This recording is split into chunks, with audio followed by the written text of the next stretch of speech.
Welcome. We have Swiss Hodler here, one of the great hardcore-based Bitcoin Maxis who has been shorting fiat since 2016. And he's also been a longtime skiing athlete. We'll talk a bit about that. He has an extensive background in the data and IT space. He's been in project management as a marketing specialist, founding 21 Bitfluencers with Adam, becoming the Bitcoin marketing team. And they provide the best marketing available for Bitcoin-only projects.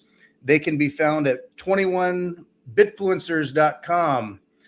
21 Bitfluencers is a team of authentic, mission-driven individuals who believe in Bitcoin and Bitcoin-only companies. And I hear that they screen self-proclaimed Bitcoiners very carefully. So welcome, Swiss Hodler. How you doing? Thanks, Fritz. Great to be here on your podcast. It's a pleasure to be here. Thanks. Thank you so much for joining me. I know we have very busy lives. You got a lot going on. So it's wonderful to have you. Last year, one of the bigger conferences that I went to was Vegas. And what was apparent to me, well, one, in Vegas, it was kind of like, okay, so it's Vegas, fine. But the conference itself, the Bitcoin Magazine conference, it's growing, it's big. I know there's money involved, but the suits had entered the scene.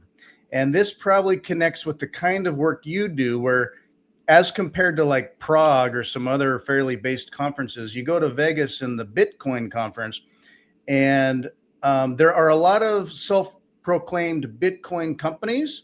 But when I look at what they do or kind of the angle they have, to me, it's trying to be Bitcoin, or it's Bitcoin adjacent, or it's Bitcoin, and yeah, we do shitcoin too. So anyway, how do you vet your prospective customers, or when you're talking with them, do you ever have to kind of filter more than you'd like to, or try to steer them better? How much do you deal with that? It's great that you mentioned the Bitcoin Magazine and Vegas. I have only experience from Amsterdam by the Shitcoin Magazine and Shitcoin Amsterdam. It's like it really is Shitcoin Amsterdam. Yeah. It was nothing to do with Bitcoin conference if you compare to BTC Prague, for example. But anyway, so it's what we really have to do at the Bitfluencers is we have to screen hard, because we get so many shady shitcoin related topics also. But I mean, it's so funny that our name is quite clear, right? It's 21 Bitfluencers, the Bitcoin marketing team. But still, we are getting requests from shitcoin projects, and we of course have to turn them down. I bet we have really a hard cut there. Yeah, and sometimes it's hard to decipher, because at face value you can say, oh yeah, we're like, I've had people come to me and say, oh, I'm a Bitcoin Maxi, and we get to talking a little bit, and I'm like, I mean, there's a path to take. It takes a while. We all have our little shitcoin journey. But if you have a company that says you're a Bitcoin Maxi type company, but also we shitcoin, it's like, no, sorry. I just have some strong standards there. And I mean, hopefully they eventually figure it out, or they're still learning, potentially trying to be nice about it. But some of them are just fakers or LARPers, or want to get into the space, but down in their monkey brain is a whole lot of fiat. And some of them may never get it until it just doesn't work. So you probably, as you screen hard, you have to turn people down. Yes. Are there ever times where they're close but just need a little push, and they could be better? No, I mean, if there's a need for a little push, then it's a no. They're infected. They're infected, exactly. They have the fiat virus and shitcoin virus, so we can't really help there. Yeah. And it is I think very crucial here is that, because what we are also seeing is that Bitcoin only projects, Bitcoin only companies are getting funded more and more. Of course, still it's too much still on the shitcoin side of things. The VCs, the angel investors, whatever fiat funds that are behind, are funding shitcoin projects more regularly than Bitcoin only. projects. Yeah. But there is also, as the world is healing, the Mhm. shift happening towards Bitcoin-only projects in funding as well and financing those. And I think there we will have a very interesting position as the first Bitcoin-only marketing agency. Yeah. As these Bitcoin-only companies want more exposure. So I think there will be less and less of this shitcoinery anyways going forward that we have to deal with. So I'm very confident on that in terms of the future. I really believe that the world will heal also. I mean, what is happening currently with, for example, this whole FUD with all the Epstein files and bullshit Oh, around unbelievable. there. But that also shows us how sick and disgusting the current system is that we Yep. live in the clown world. Yeah, the fiat world we were born into, and that a lot of people, it's just invisible to them. They have no idea, but it's created a very sick world in a lot of ways. And so, we all enter Bitcoin with this. I mean, it's easy to enter Bitcoin with this number go up idea that you're still learning about it, but you see it as just a better investment, maybe. So you start thinking number go up. And then if you're paying attention and you have some brains and curiosity, you start to realign yourself and go, oh no, these are quality values. It's so much bigger than money or even property. It gets into everything.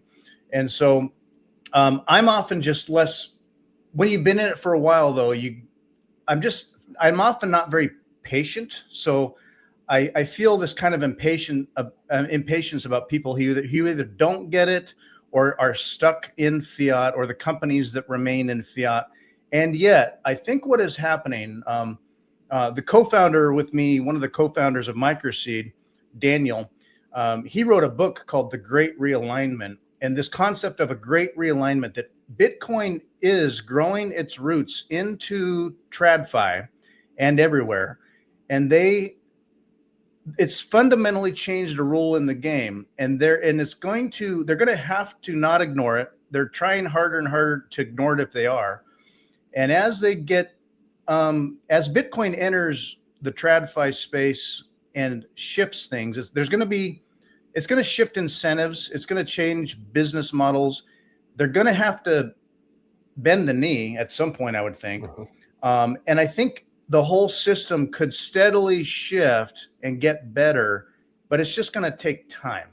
I get impatient about it, but even okay, there's the fiat price, there's bad news in the world, and yet I still feel very optimistic about a golden age for humanity with hard money and sovereign rights. Do you feel that's coming? Yes, I firmly believe that we are in the middle of the fourth turning now. And the world is healing, and the great awakening is happening. It's not just only Bitcoin, of course, is something that can bring us away from these dark ages of fiat, but it will take still time until we get there. As humanity, but we as Bitcoiners, we are, of course, we are the front runners. And we are already awakened. So the more it needs us also to market Bitcoin, because there is no other Bitcoin marketing team than us Bitcoiners.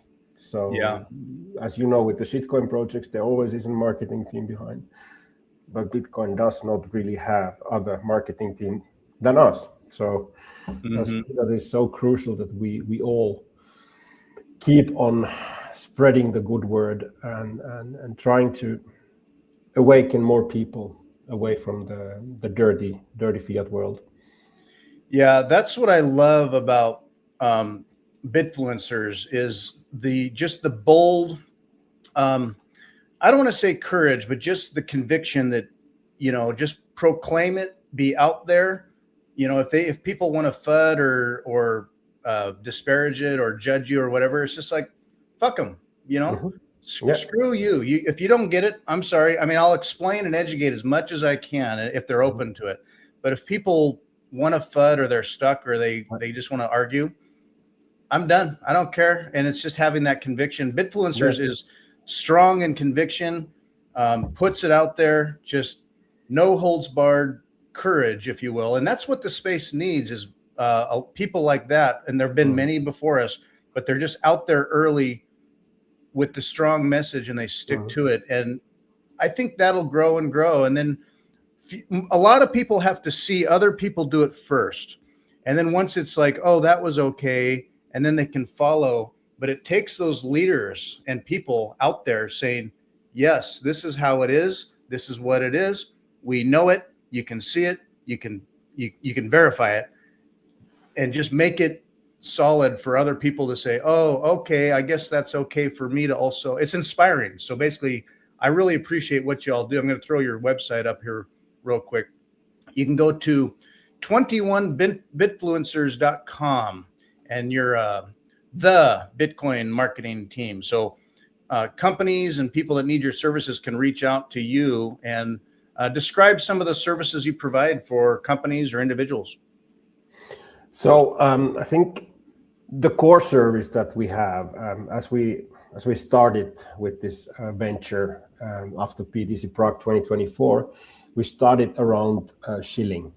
So we are a group of up to 21 Bitfluencers, and we will shill your project.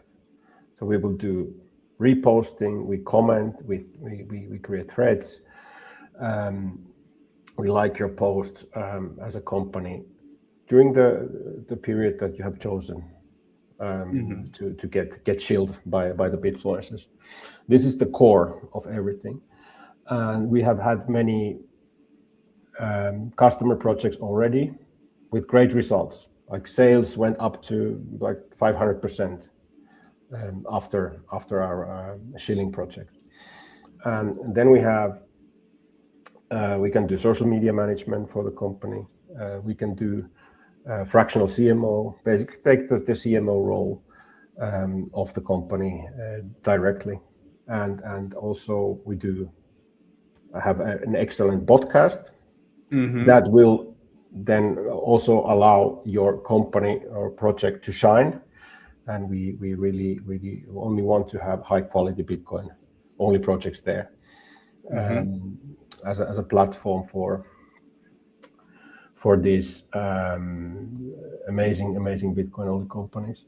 Yeah, and the Bitcoin marketing podcast is re-energized. You've got somebody new getting it going again, and you've had a lot of great guests on, and the message and signal are clear. You just recently had Uncle Rockstar Dev on there, which is great. I'm going to have him on very soon myself, and so anyway, getting the message and signal out there, and that's what people need. Is that there can be a lot of noise in the space, but having that clear signal. Plus, you're only going to have 21 cap number of Bitfluencers, so you're vetting the hardest core motivated folks and always keeping it the best in that space as part of your Bitfluencer team, right?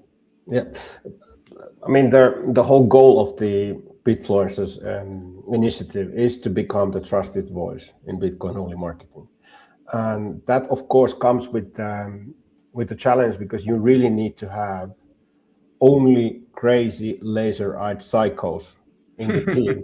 You can't have like passengers there who just get active when there's money flowing in. No, we have to do the groundwork all the time. We need to show up all the time. We need to be there and spread the word. Even if it's not a paid project, we will just push our own message, and we need the whole team for that.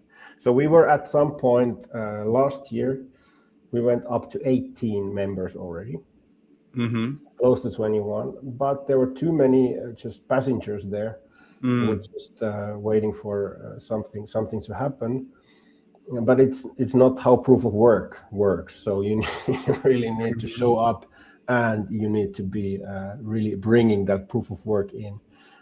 Otherwise, there's no future. So we had to come down to really to the hardest core, and we cut down, I think, in size down to 5 or 6 members, and then we started rebuilding from there, and now we are close to 10 at the moment. But it is really crucial to find the right members, really the ones that are really laser-eyed and they are really passionate about Bitcoin and spreading the word. Yeah, and so if you're an influencer in a hardcore Bitcoin Maxi, that's your laser-eyed focus as an influencer. You got 10,000 or more followers variously. You could join the Bitfluencer team, and if you're contributing and doing the job well, you can be good enough to join your club and do that work, but you got to stay focused and laser beam on that as a Bitfluencer. Correct. We have accounts from 1,000 followers up to 50K followers. So that's the range what we have. So we have different sizes of X accounts with different sizes of following. But all in all, if we bundle everything together, we have way over 100,000 followers, 150,000 followers on X. And instead of just, like Bitcoin only company going to an individual influencer, why not come to us? Get the whole team to spread your world, to spread the word to the Bitcoin world. Get the rubber to hit the road, get some traction, exactly. I'm going to compare the mindset of a lot of fiat hustlers I see, like in the crypto bro space and stuff, as compared to a lot of Bitcoiners I met, where you might have a website, a product, a thing you're doing, and I'm susceptible to this. So as a Bitcoiner, with just the values and the time preference I have, I'll often just think, I'm going to make something good. I'm going to do it right. I'm going to keep doing it and put in the proof of work, and it'll just grow on its own. And I'm not thinking like fiat hustle, but some of the people that are best at the promotion game is in like crypto or fiat stuff, where that is the game, is the hustle.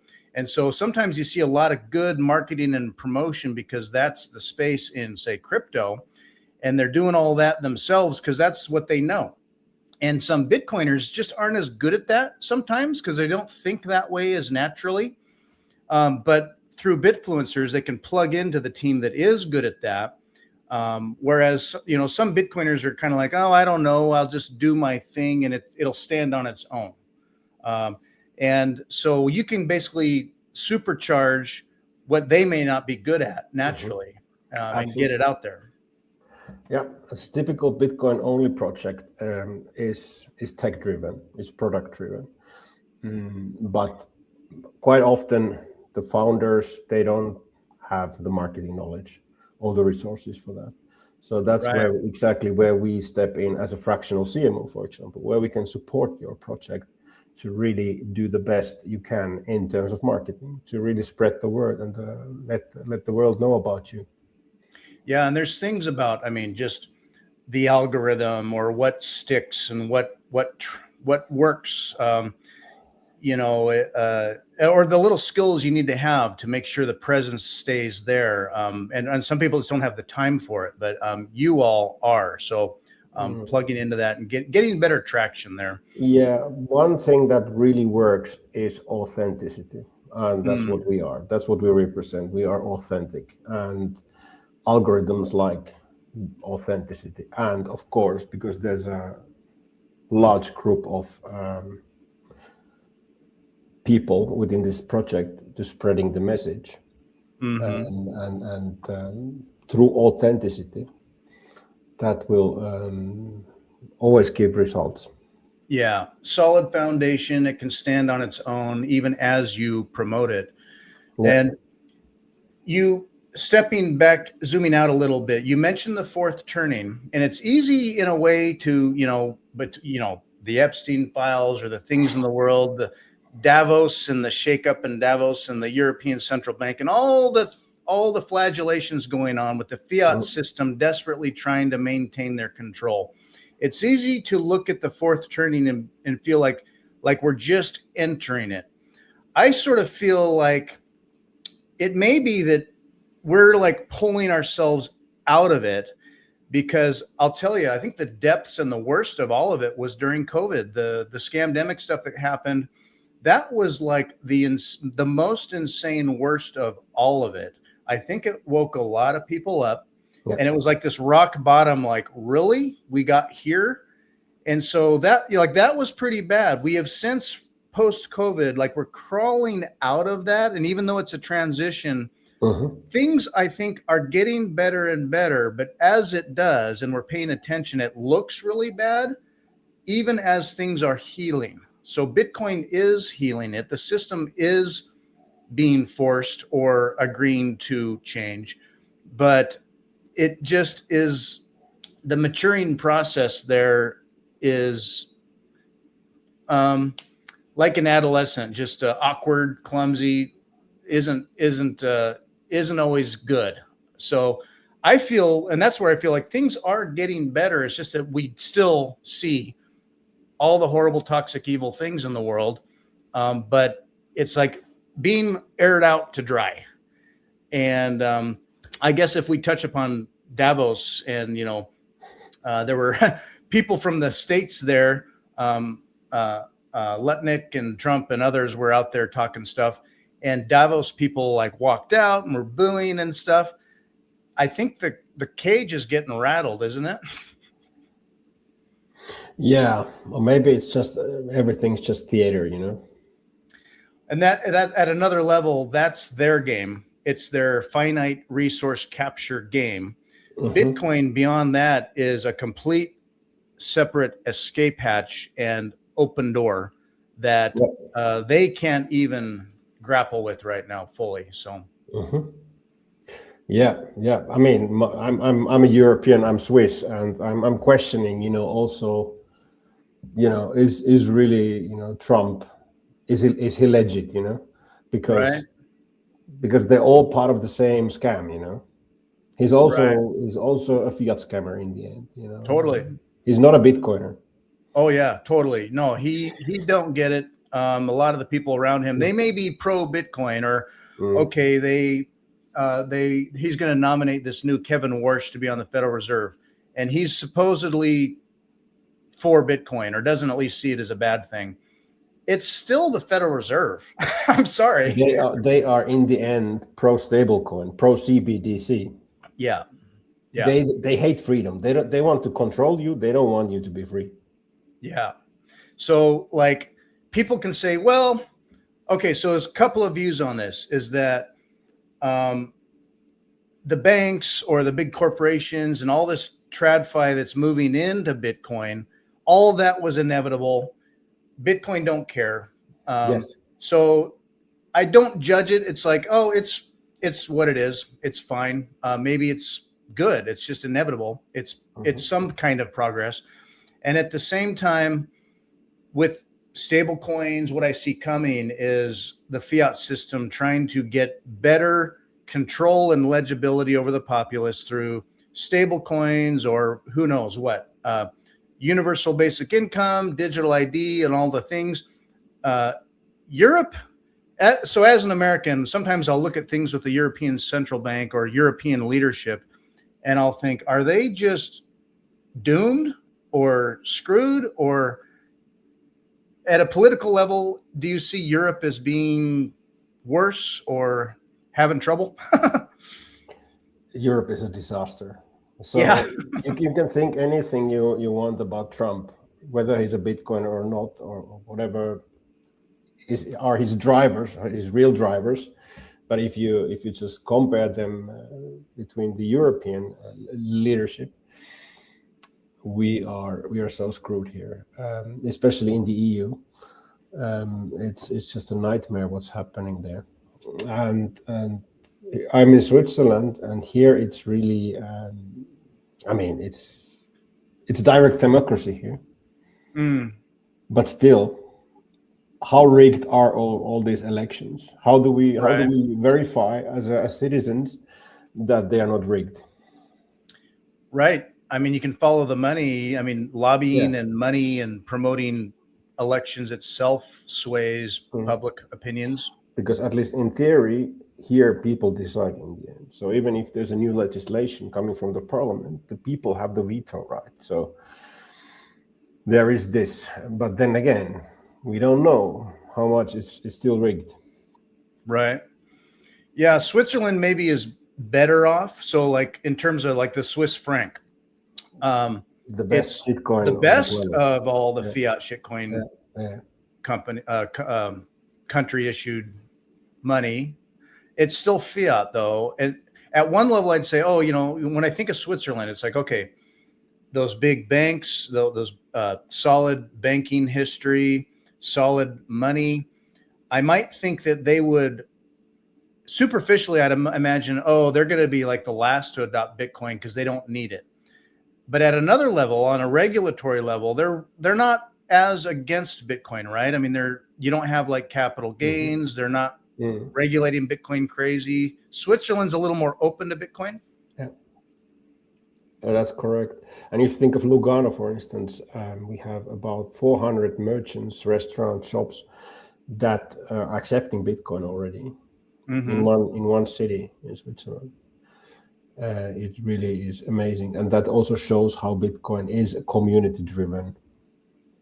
And in Lugano, having this strong community, and starting from the mayor, who was a Bitcoiner, they have achieved great things. And in Switzerland as the whole country in general, it's rather positive in terms of Bitcoin. The public opinion, at least, and many people know at least about Bitcoin. And also, recently, the one supermarket chain started accepting Bitcoin in all their shops in Switzerland. Oh, so, really? Yeah, that's so the adoption is growing. I'm personally in Zurich, which is the TradFi capital of Switzerland. Where all the big banks, UBS, Credit Suisse, you know, the former Credit Suisse was headquartered.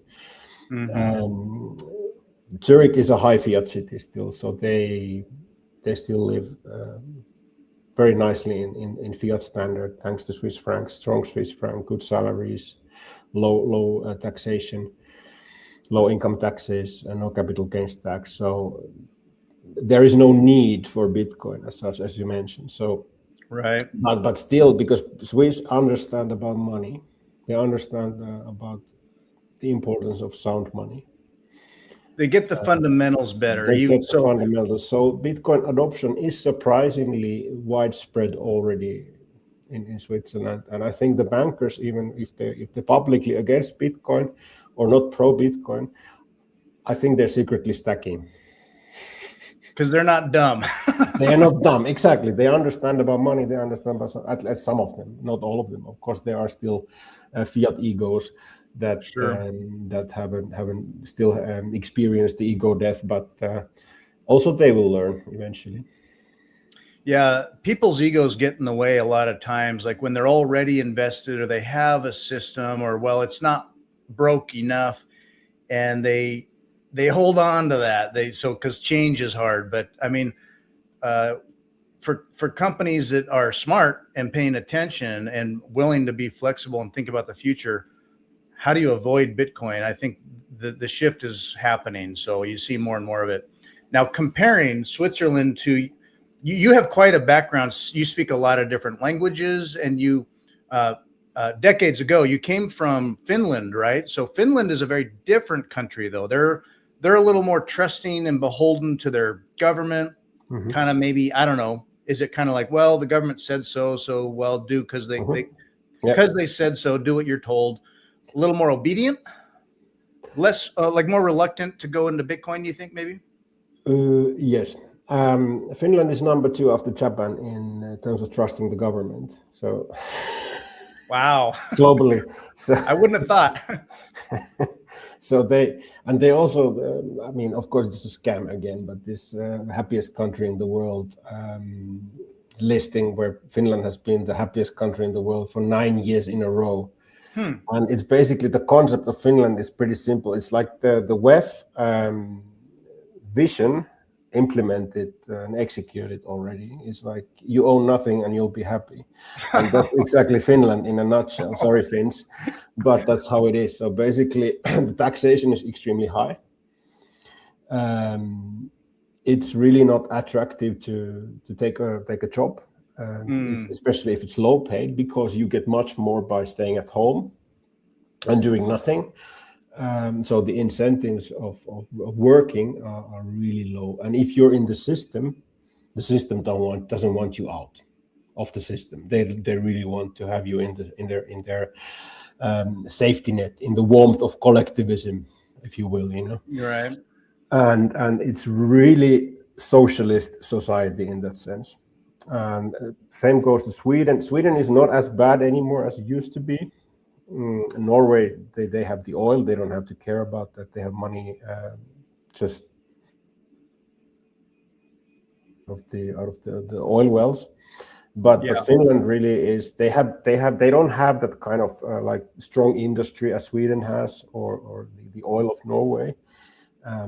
So Finland doesn't really have. They don't have anything that would bring them forward in the future. I mean, they will struggle big time. And I've been saying this for the last 10 years. There hasn't been really a growth in the economy since over 15 years now. And it's stagnating. And in the end, IMF will be knocking at the door. Boy, answer that call. Yeah. Well, and I wonder how does that economy work when you have more and more socialism now? Like I have a friend who's lived in Norway for over 20 years, is a citizen there, both dual citizenship, America and Norway, and he's lived in Norway for over 20 years. Very socialist, very also similarly, from what I can tell, trusting of the government. But their economy is good largely because they do sit on a lot of oil, like offshore oil stuff. Yes. So that floats them. But like with, you know, and we could talk about the whole green energy deal thing too, but I mean, still they rely on oil.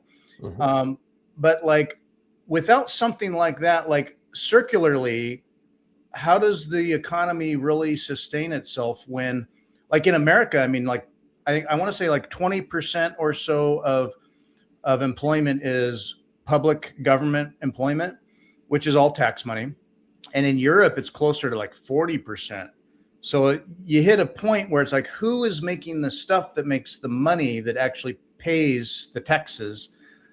So in Scandinavia countries, I guess they have oil and other things to float them, but they could run into trouble. There's vulnerabilities there because it's very fiat. Yeah, Norway has their oil. They have also their own currency. They're not in the Eurozone. Sweden has a very strong industry still. Strong industries, and they have their own currency. Finland, they have basically national debt, and they have the euro. And the ratio, you know, between the national debt and GDP, for instance, it's not as bad as in the US. With the national debt. But it is getting worse and worse. Also in Finland. We're getting into tax season here in the States for individuals, and when you do the math and you see that almost all of the tax revenue that comes in is going to pay off the interest on the debt, you know, and that is more than the military. The military itself being larger than all of the rest of the world's military combined. It is ridiculous and surreal to think when you pay your taxes, it's like, don't think about where your money is going because it'll make you sick. So and this is exactly, and who's paying the bill in the end is the average consumer, and with the decreasing purchasing power. And if let's say as a Swiss now, I go to Finland and I see the prices there, and I think of the income levels there. Mm-hmm. I'm just thinking every year I go there, I'm like, the prices are increasing, but the salaries are not increasing, so they're stagnating. And I think of like the taxation also is not getting any lighter. So it's gonna creep up on them. Every year I'm thinking, how the fuck do these people survive here? Yeah. Well, they're gonna feel it, you know. And now my perspective is in America, but you know, every year is just a little bit thinner or a little bit thinner, and moment to moment, year by year, you notice it a little bit, or the narrative around that can be excuses around other reasons. But then over 10 years, 20 years, it suddenly is like, how did we get here, and how do we turn this train around? And it's like, oh, you can't. You're stuck, and it's going to just get worse and worse. Yeah. What I see Europe. So now the U.S. can float its treasury with stable coins now to an extent. Tether is buying more and more U.S. treasuries. They're getting into bed with, you know, the government, and so the government can't. I mean, they don't want to fight it because it helps. Europe is going to scramble, or is Christine Lagarde and all that pushing for the European CBDC. What a joke. I just think, okay, yeah, they can make one. Now, one, I guess you on a global economy, you'd be competing against the likes of existing ones already. Plus, it has all these strings attached with who knows what digital ID and rules and things about it. And then is it true that is it going to be based upon either a Solana or an Ethereum or something? Maybe. I don't know. I heard that. But anyway, it's doomed to fail. It's going to be a joke. Yes, it is. It is going to the digital euro will be born dead, basically. And of course, there will still be people who will trust the government, who will trust the central bank, who will trust the system, and play along. But I think at the same time, we have more and more information, especially through X, spreading around like unfiltered information that is not controlled by the mainstream media. And that, of course, that's why they hate it so much also, because that's the only channel at the moment, on top of Nostr, of course, that is telling the truth to a normal consumer. And therefore, the digital euro topic, especially if it's now built on a shitcoin platform, it will be quite interesting to see the failure in real time.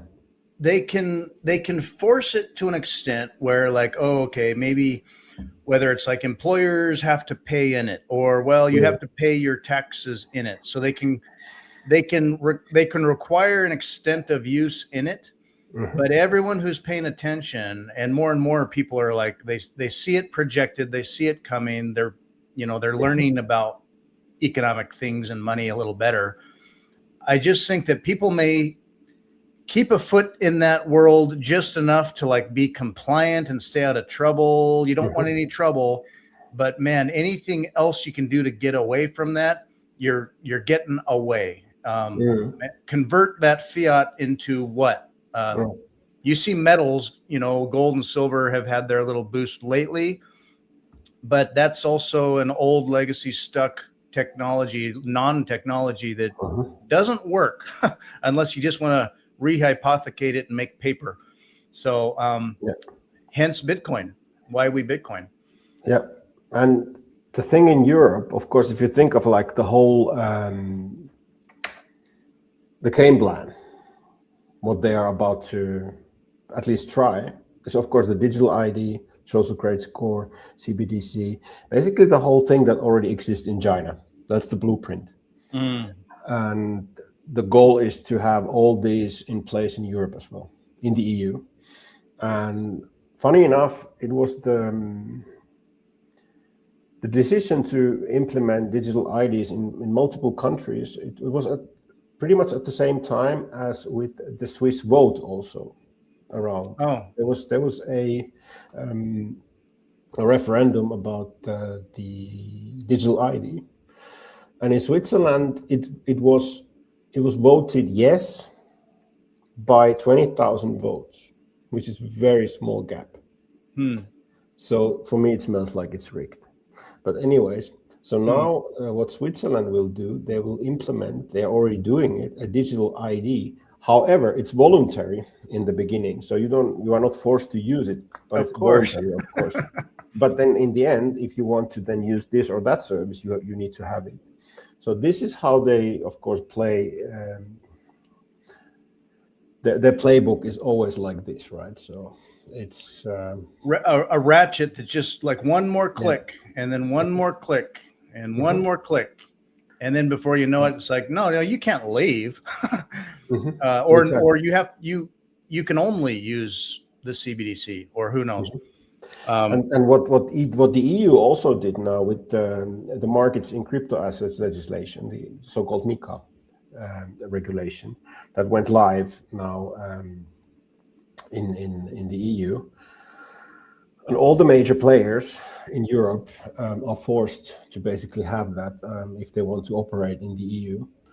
And what that regulation requires the crypto assets providers to do is basically to report all the transactions, including the addresses, to the authorities.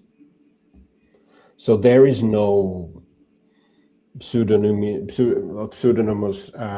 Bitcoin in the EU anymore if you buy it from an exchange. So the authorities will know which addresses you have been using. So this also kind of closes some pathways for alternatives other than digital euro, because you will always be monitored by the authorities in the EU. So it's a bit of scary times for many of us, but thank God they're still peer-to-peer. So yeah. I mean, so even as Bitcoin will continue to function and work fine on its own, the off ramps from fiat could get hard, or like, oh no, you can't buy Bitcoin with your CBDC, just not allowed. Absolutely, that's definitely will not be allowed to buy Bitcoin with digital euro. I think they will close that rate for sure. Yeah. What I'm hoping is that it's just dead on arrival, that even while it's, oh, it's more opt-in, or you still have some flexibility, we can't just throw the frog in a boiling pot of water. We're heating it up.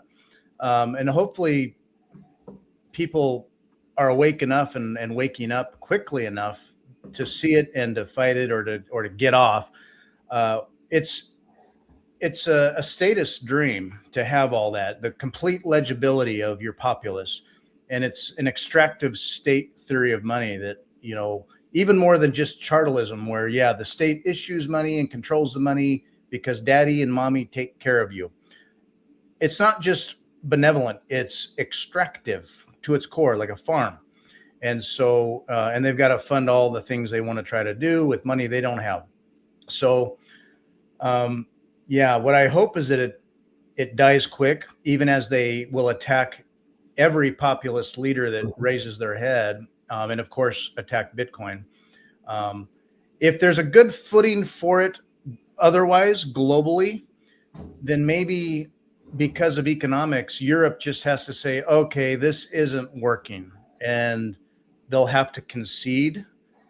What I would hate to see is that it gets a foothold, or that they can enforce it somehow and their economy keeps functioning with it, and that doors close. But I don't know, people will be inventive, and people will have to figure out side economy things, maybe. I don't know.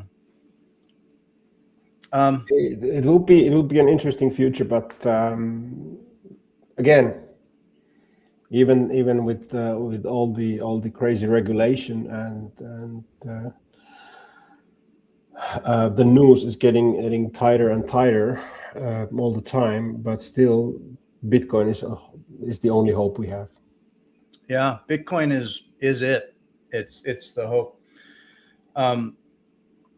So on a more positive note, though, your outlet being skiing, I'll touch on your skiing, and you were quite an athlete, or are quite an athlete, but did a lot. So now I'm going to make a bridge here to fiat. So the athletic world, where you're skating, skiing, cross country, the sheer purity of the sport. But you get to a level where if you're going to keep competing, you have to like take the fiat dope, or you're competing now with people that are getting a boost or doping or whatever. And I see a lot of sports, good, authentic sports, that get infected by fiat because maybe, well, I don't know what it is, but it's like a fiat mindset in terms of, whoa, you want to get to the next level, you got to be doping now.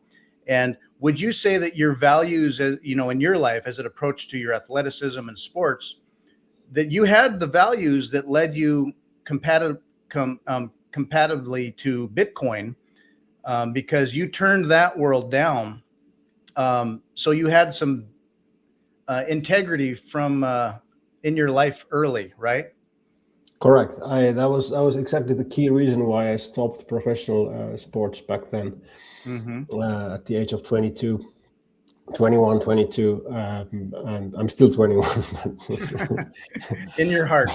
Yeah, but that was exactly the reason, because in order to close the gap to the top of the world, I should have started taking erythropoietin, plasma expanders, growth hormones, the whole 9 yards. But then I just like, fuck it, I'm not gonna do it. I'll just quit overnight, basically. And that was also really an integrity driven decision back then, and therefore it's quite a natural continuation with the whole finding Bitcoin eventually, and getting into this space, because it's definitely as anti-fiat as it gets. And I noticed that.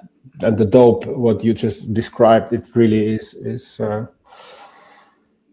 peak clown world, that it's required to really pump yourself with all these substances to perform better, because of the incentives driven by the fiat world. Yeah, and as much as I love and appreciate athleticism and sports, the sports themselves, when you get to really, really high competitive levels, you're looking at often pretty hormoned up racehorses that are competing in just a different world. And then there's a lot of money behind it, and it becomes a little fiat thing. And for me, it's like, I appreciate the lower level of competition versus sometimes the highest peak level of competition, because all the people that got there got to be hustling at a crazy level, and it's less attractive. But you keep it. Go ahead. Yeah, let's be honest. If you think of professional sports, it's just bread and circuses. It's watching sports is fiat as fuck. It serves that function as well. Yes, it's just to keep you distracted. That's all. But doing sports, that's proof of work. Right. Yeah, and America loves its sports, and I can appreciate a game. It's hard not to enjoy seeing competition and high performers. But if I step back and look at what is going on here, it's like I end up following the money. I'm like, it's money, money, money. And so whether it's a team or an owner or the stadium and the sponsors, that's the game. And so people who get really into it about like the draft, and then you have a team, and it's kind of tribal, but it's like, what does that mean though? It's like, okay, they're the Spartans or whatever it is, but who are these people? They're drafted and traded, and it's like being into the business of sports versus the sport. So then I turn away from it, and I'm like, no. What you have done with skiing is that it's still fundamentally core to your values and health. I saw pictures of, I think it was you and your daughter getting out there cross country, and so fundamentally though, it's still it's so healthy for our human spirit and our bodies. You were telling me earlier, was it this morning you were out skiing, right? Yeah. I'm doing like a side gig. I'm coaching some people in terms of technique, and this morning I just had one student learning skating, cross country skiing, and Awesome. it's one of my passions with Bitcoin, of course, and to really pass this knowledge on is really rewarding. Feels great. Yeah, it's like they say, get out and touch grass. Well, it's something that keeps you connected to the planet, the natural environment, the fresh air, the activity, the skill. So anyway, it can really keep you grounded and balanced. You know, a lot of Bitcoiners, I mean, you're very techie, you're very cerebral, you're often in your head. I'll just be sitting and thinking a lot, and it's good to get out and engage in real space too. So Yeah, touch snow. yeah, and I was telling you offline as well. So in my area, I live in the Pacific Northwest, and we have had no snow. I mean, there is some in the mountains, but not like there usually is. I mean, like even the ski resorts, there's rocks and stuff showing, and it's like, geez, for whatever reason, this year we haven't had a lot of snow. How's the snow in your area? It's surprisingly good, actually, in The Alps? nearby mountains here, close to Zurich, even. Let's say about 800, 900 meters altitude. We already have pretty okay. And I don't have to drive much. It's like a 20 minutes drive. I have the closest tracks already, so it's really nice there. Cool. We've been lucky this winter. Nice. So you have a group, Bitcoin Skiers. So you can join this group and connect with others that, okay, yeah, you ski, but depending on where you're at, or if you just want to talk about it and connect with other skiers, there's a Bitcoin Skiers group. Did you create this group? Yeah, I did actually. Yes. Awesome. And it's a borderless, a permissionless global ski club. Anybody can join. Just basically follow the X account, and Nostr as well. We're also on Instagram. And the idea is that if you are a Bitcoiner who skis, or any snow sports, basically, also snowboarding is part of that. So awesome. You just tag us, and we'll repost your image. You can go to bitcoinskiers.com. There is also, let's see here. Oh, Bitcoin Skiers here. Let's open this. Yeah. If it'll come up here. So you can be found at Swiss Hodler on X, and then the Bitcoin Skiers at Bitcoin Skiers. So you can connect with other skiers as a Bitcoiner here. Yes, absolutely. And you're an instructor as well. So you teach others how to ski. And I was a ski instructor, boy, when I was a kid. I was in high school, but we had a local ski resort in the state where I grew up, and my parents skied. So now, again, connecting to fiat here. When I was a kid, I remember when ski passes were like $15, and we just went up every weekend. You could rent equipment pretty affordably, and then buy at the ski swap, buy equipment, and it was an affordable sport. And we skied all the time. And then I got a job at the ski resort, and I would teach little kids. It was a bit of daycare, but after a number of weeks, I could get them up on the chairlift, and we'd do the wedge down the hill. It's like a little trail of all these little kids, and it was so fun and rewarding. I loved it, like teaching little kids how to actually, slide down the hill and not get hurt.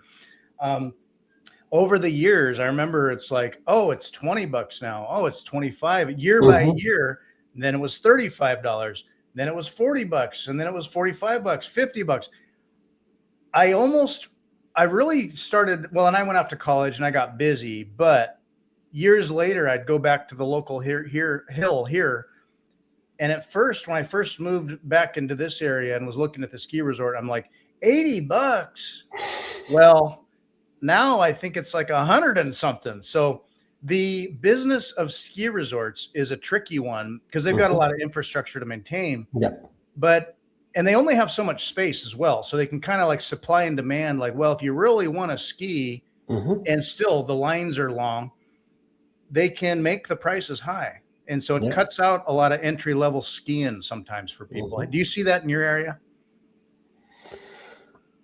Maybe less so with cross country. Well, cross country is a fairly affordable sport because you just basically pay about $150 a year, and you can use any track in Switzerland. Oh, nice! Just for the season, it's like one-time payment and that's it. So comparing to alpine skiing or mountaineering, it's definitely you pay about $100 per day.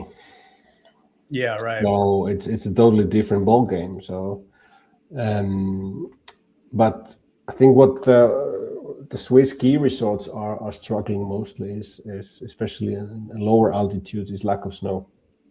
Oh, interesting. Yeah.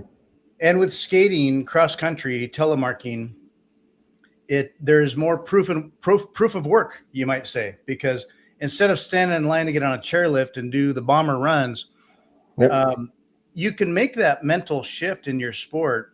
And okay, it's different. It's all you, but it's really, like you said, like the authenticity of that sport. It's both accessible and in a way is authentic because you're working.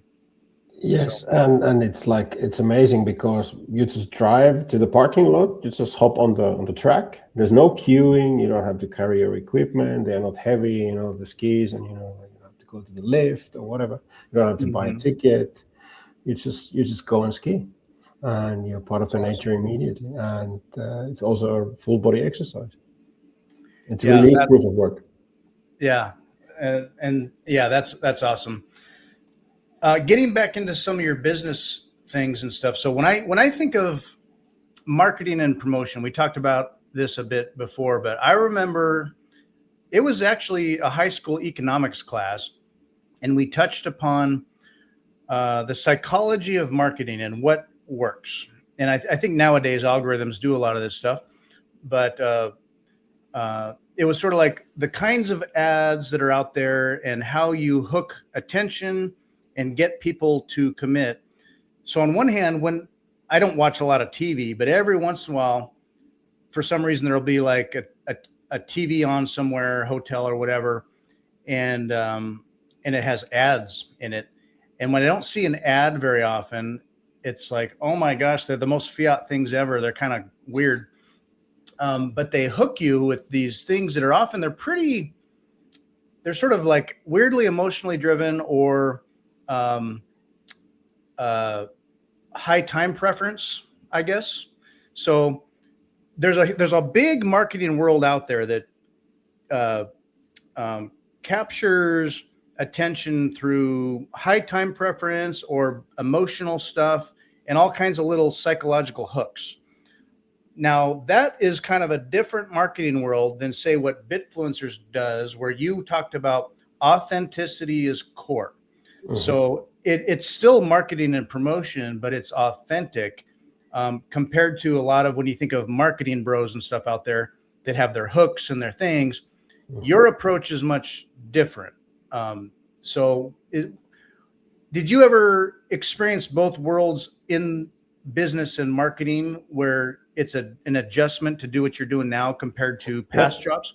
I have co-founded a fiat world marketing agency in Switzerland, so I know definitely what I'm talking about when it comes to marketing in the clown world and what marketing in the Bitcoin world is different because Bitcoiners they are not stupid, so they only listen to signal, and therefore authenticity is the key here. And Bitcoiners, they can definitely they can smell bullshit as soon as it arrives.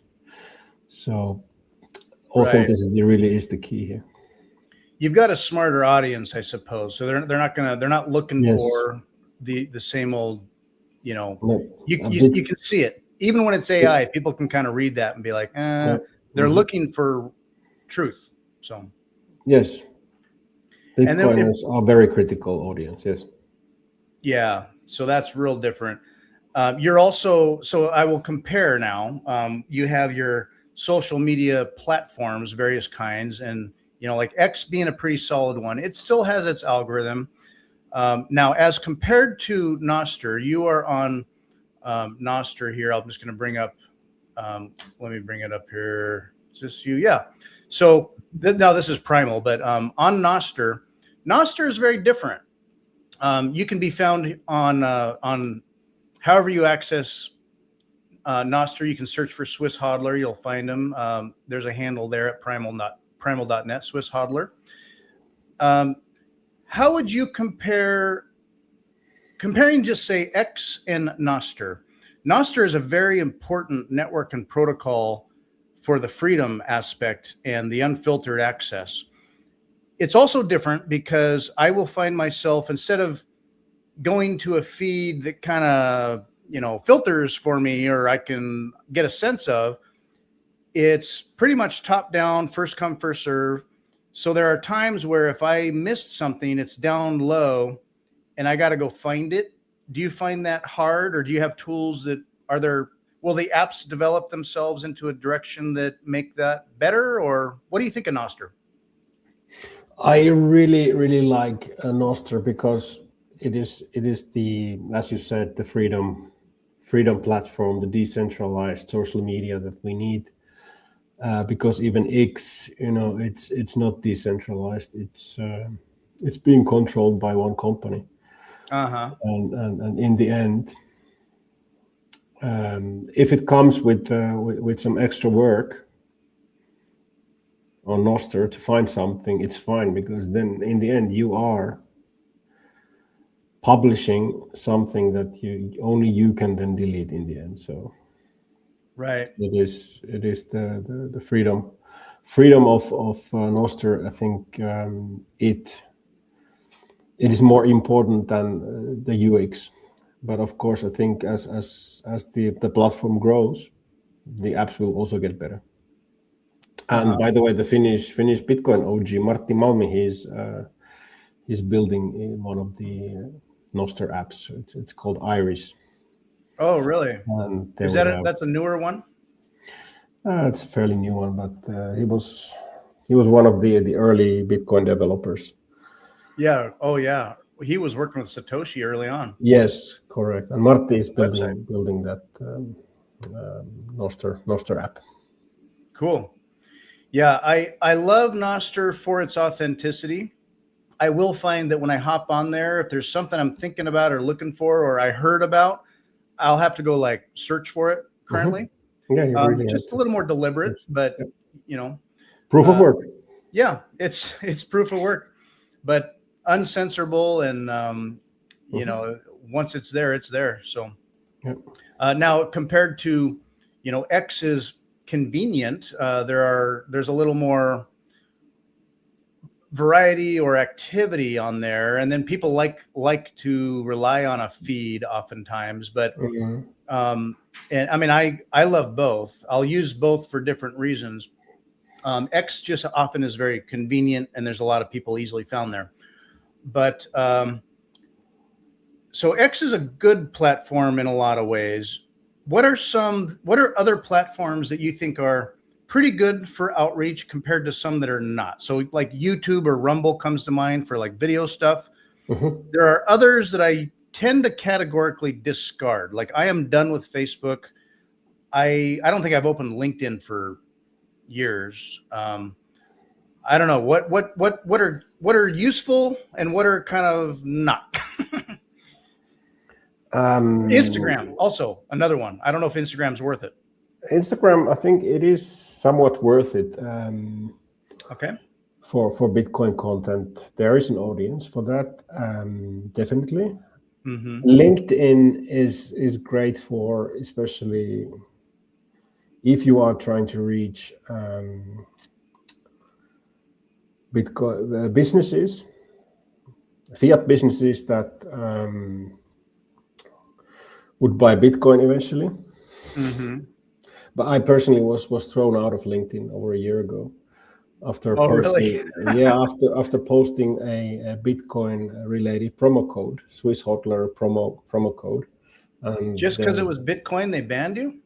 yeah, because in their community policies, if you post anything cryptocurrency related promotional material like a promo code, it is categorized in the same category as firearms, gambling, hookers, everything. Yeah. So they banned me from Are you LinkedIn. still banned? Yeah, Oh, over a wow. year. Yeah, just it's unbelievable how peak clown world that platform actually is. Yeah. Well, and one of their founders, at least too, is I think as a person, and I'm trying to remember their name anyway, but creepy anyway. But it's corporate fiat. But Yeah. Facebook, I walked away from because for a while there, I would use it because I'd help organize some local Bitcoin meetups, and I'd post things about it. And Facebook didn't flag it themselves really, but if I wanted it to go into community groups, I'd post it in local like happenings pages for our town and city, and they would get deleted or trolled heavily. And it was just like, these are not my people. Mhm. They either don't get it or they're just not who I'm trying to reach out to. My Mhm. people are not here. So for friends and families, okay, fine. But for anything pushing the edge anywhere that I care about, it's just a dead end, it felt like. So, I agree. um, uh, TikTok. I was on TikTok for a while, a couple of years ago, and I was making Bitcoin videos and educational videos, and I'd put them on TikTok, and I got about 5 deep, and then I posted one that was about it referenced Julian Assange and WikiLeaks and Bitcoin, and that banned me from TikTok. I got banned from TikTok. So anyway, I gave up on TikTok too. Yeah. We are there with Bitfluencers, but we haven't really posted much there. Just some shorts of the podcasts at some point, but it's like there are so many platforms that if you really want to be on all of them, it's just basically full-time job to maintain that, and just need to focus on the ones where the Bitcoiners are, because especially with Bitfluencers, our target audience are Bitcoiners. Yeah, So you totally. need Do to you be where find the Bitcoiners are. even with your Bitcoiners, and there's all kinds of Bitcoiners, but a lot of Bitcoiners still can't help but get a little psyched out by the fiat price when they see it in this like bear market. They don't have the same time preference, or maybe whatever. But do you ever find that whether it's your customers or the nature of your outreach, do you ever have to frame things in terms of time preference or to get past fiat price FUD? Or does Mm, that basically remain the same because people get it? yeah.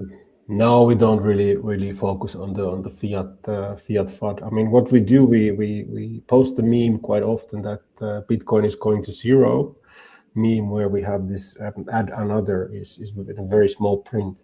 So this is the only thing that we have. Numbers go up or numbers go down, like Bitcoin is going to add another zero, but of course the reader only sees Bitcoin is going to zero at a first glance if you don't read the fine print. But Add another zero. yeah, exactly. Yeah. So that's the thing what we do with the price, but otherwise, not really much. But the interesting point here is that I would say it's an unpopular opinion, but I think it's a fact that less than 10% of people who own Bitcoin are actually Bitcoiners. Right.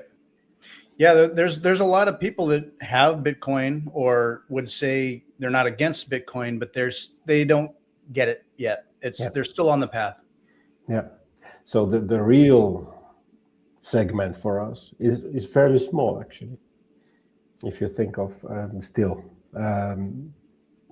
the people we really want to reach, other hardcore Bitcoiners. What can be good about a growing fiat price is that it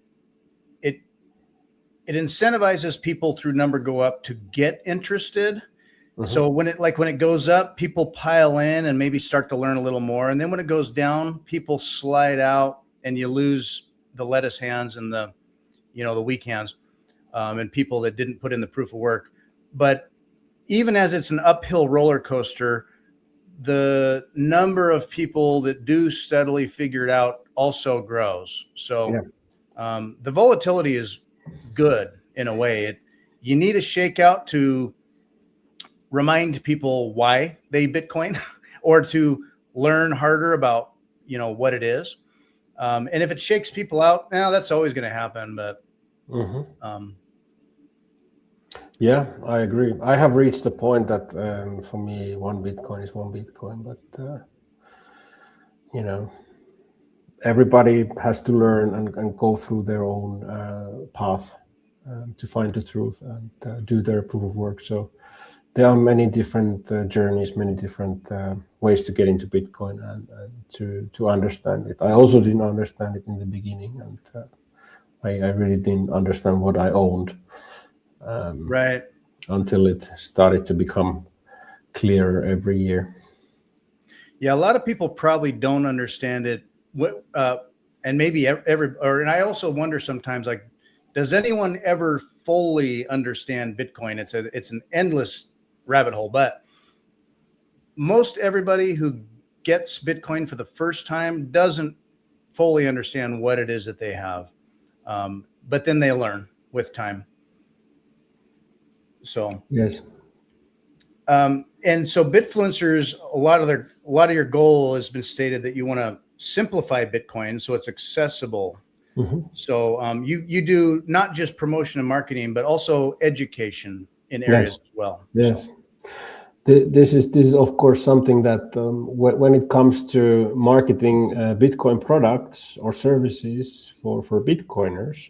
But at the same time, because we are the Bitcoin marketing team, we want to also educate people and people that might not be Bitcoiners yet, or not into Bitcoin, and maybe even just to raise a question. Maybe somebody might get interested after they see a meme or something. But of course, in X, the problem again is that the algorithm, you can easily build yourself a Bitcoin bubble, just following and commenting and liking only Bitcoin content. So you will only see Bitcoin content. But then again, people who are not doing that might not see Bitcoin content. So it requires some kind of an interest already to be there. To see some of that. But to each their own. So everybody will have their own journey. Yeah, my motivation to orange pill people fluctuates. When I was first learning about it, I really felt so excited to like orange pill everyone I could. And then you run into FUD or resistance, or people are just very slow, or they'll be agreeable, but they don't take any action and or proof of work. And so then I'll kind of back off and be like, screw it, you'll get it at the price you deserve. Yeah. And then I'll learn some new stuff and I'll get excited about it and I'll push again. And my pendulum for orange pilling goes back and forth, where at times I really push and want people to know however I can. And then other times I get tired. I'm like, I got to just focus on me for a little bit and let it go. But not every tool works for every project. So, I mean, you have like a fractional Bitcoin CMO approach. So depending on the business and what they're doing or what they need, you can tailor that and imagine for them what success could look like in, the next 6 to 12 months. So everybody's different, I suppose. So. Yeah. And again, we have the offering from starting from marketing packages, from SAT Stacker to Hashmaster package. So there are like different sizes, like 4 different packages for different purposes. and we can of course customize everything always. We have the social media shilling packages. We have the fractional CMO, social media management. Yeah. And basically the fractional CMO, you have from marketing strategy to content creation, social media growth, marketing automation, SEO, paid advertising, sponsorships, CRM systems, data and analytics, and so on. So basically the whole range of marketing, and we can customize it based on your needs. And you can do merchandise as a service too. Yes. So, yeah. Yes, we can design the merch for you. We can set up an online shop for you. Basically, the whole thing.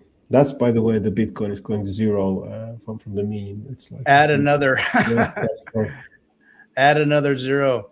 And then so you've got a company, you can design tailored stuff for them, and then now that's just the merchandise too. Yeah. You've got a lot of different the marketing packages, and Yes. So depending on the type of company or the size or what you want, you've got different options for different people. So yeah, absolutely.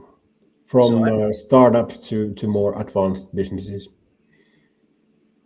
Yeah. So a wide variety of directions of traction there. So anyway, very, very diverse and potentially very powerful. So you can really build a company up or a startup, get them going. Or maybe it's a company that is shifting into Bitcoin and wants to do that right. Like they think they know, but maybe they go to you and you can help consult maybe to say, hey, this is how you do it right.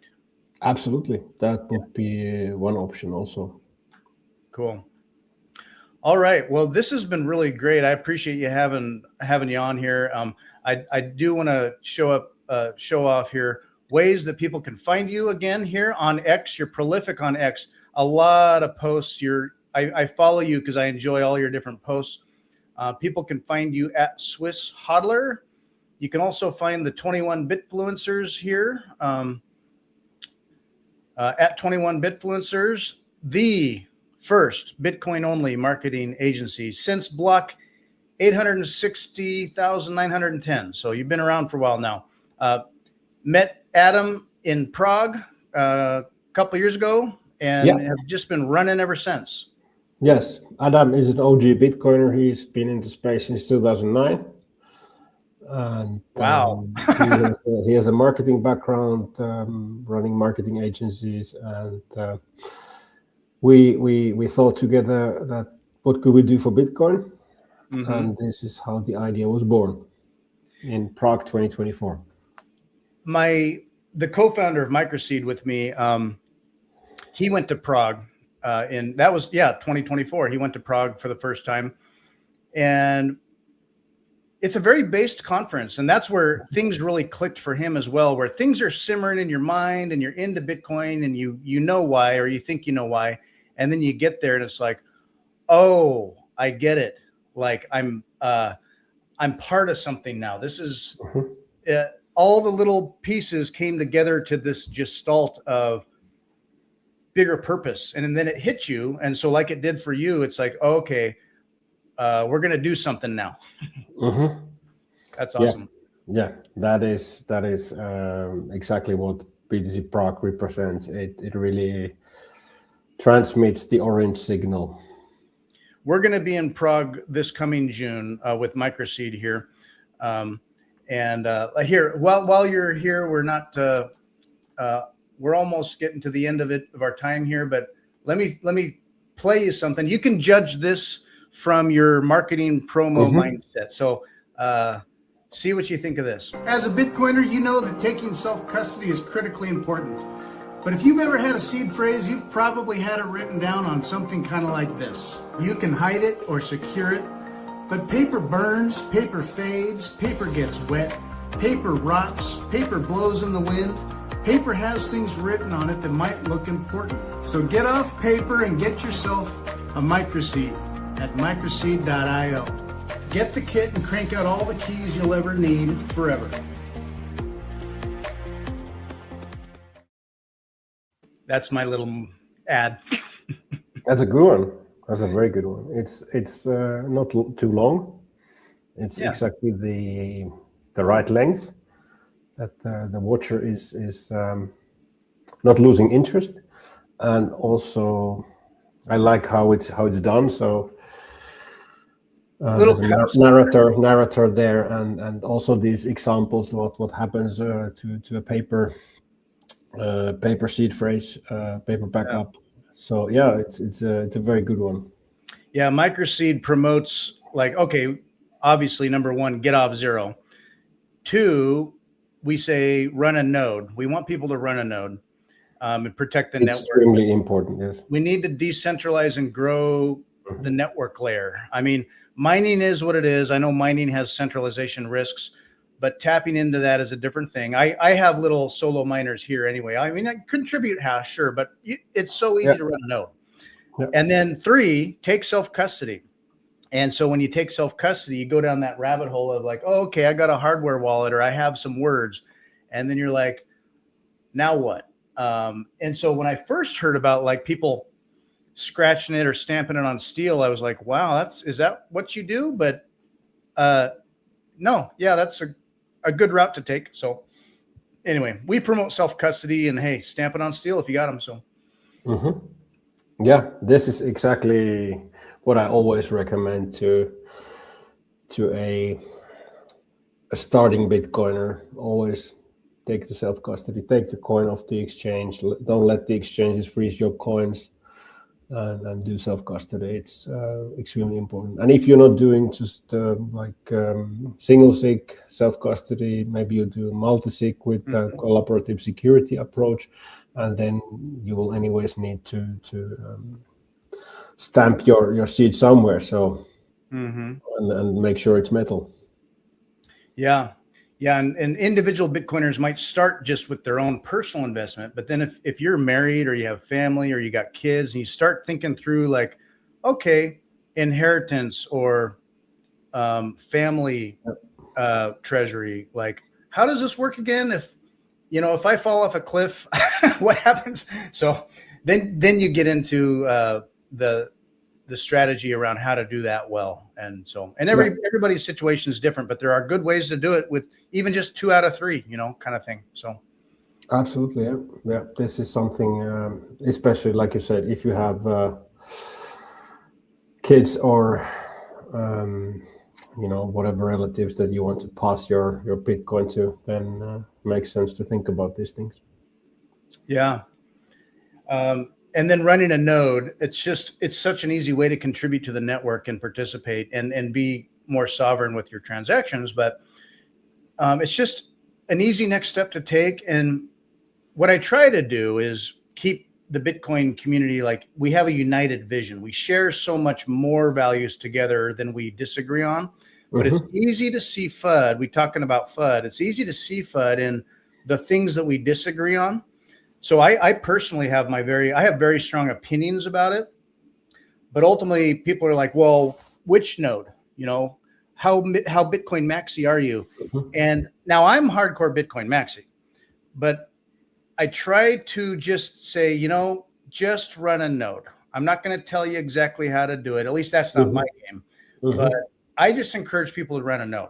And then I also think about like, what would Satoshi want? But I'm pretty based about it. So. Yeah, I mean, in the end, it's everybody's own decision whether they run core or not. So do your own research. Right. Make your own mind. Make up your own mind and act accordingly. Yeah, you have options, and I try not to judge people for reasons why they might be on one side or the other.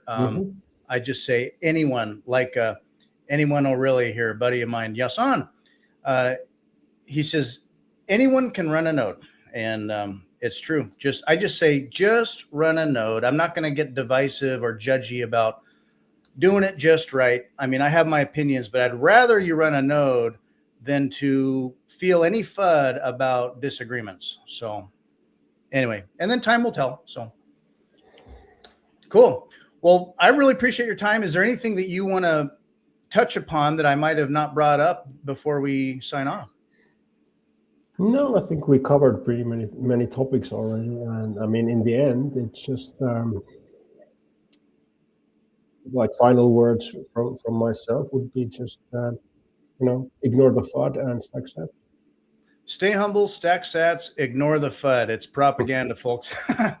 And you can also check out the YouTube channel. I'm on a different account, but I'm subscribed, and a lot of guests, a lot of education, a good based, clear signal there. And there will be now more and more episodes coming out because we have a pro running the whole show, so yeah, we will get more active here as well. So, but you there have were there were some episodes that I had to even take the hosting, but luckily we now have a professional doing it. Awesome. So you got a new pro at the helm driving this. You do have your own. I have my own, but there's not much happening there, so it's pretty. I just saw this. So pretty small. If anyone wants more of you and things that you're interested in, you can catch your past podcasts you've been on and other things. So anyway, I found that cool as well. So anyway, throwing it out there. And you can be found on X and Nostr and probably just about everywhere else too. So, all right. Good morning from Norway, says T. Jacobson. Thanks for joining us. We'll wrap it up. I appreciate you joining me. And hey, it's getting towards the end of the day for you. And I'm just about to have some more coffee and go off to my fiat job. So start my day. Yeah, cool. All right. Thanks, Swiss Hodler. We'll see you next time, folks. Yeah, thanks. Bye. Bitfluencers. There you go. 21 Bitfluencers. Go find them. Bye.